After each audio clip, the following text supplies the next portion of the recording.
Hi நண்பர்களே, வணக்கம். நான் அரஸ் ராஜா. நாம இன்னைக்கு பார்க்க போறது மேனிஃபெஸ்டேஷன்.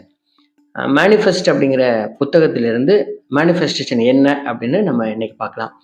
இத ஏன் நம்ம தெரிஞ்சுக்கணும் அப்படின்னா, நம்ம வாழ்க்கையில நமக்கு நிறைய கனவுகள் இருக்கும்.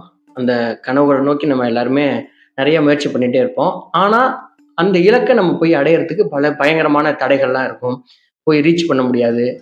அந்த கனவு ஒரு எட்டாத கனவாவே மாறி போயிரும்ல. ஏன் அப்படி இருக்கு? ஏன் நம்ம எந்த இடத்துல இருக்கிறோம்? நம்ம இலக்குக்கும், நமக்கும் இருக்கிற இடையில இருக்கிற அந்த தூரம் எவ்வளவு?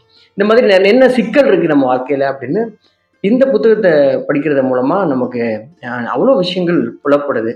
சரி, நான் இதுக்குள்ள பெரிய பில்டப்லாம் கொடுக்காம நேரடியா விஷயத்துக்குள்ள போயிடுறேன். இந்த டாபிக் பேசி முடிக்கும்போது இது ஒர்த்தா ஒர்த் இல்லையான்னு உங்களுக்கே தெரிஞ்சிரும். சரி, மேனிஃபெஸ்டேஷன் என்ன அப்படின்னா, ஒரு சின்ன விளையாட்டு மூலமா மேனிஃபெஸ்டேஷன் என்னன்னு நம்ம புரிஞ்சுக்க முயற்சி பண்ணலாம்.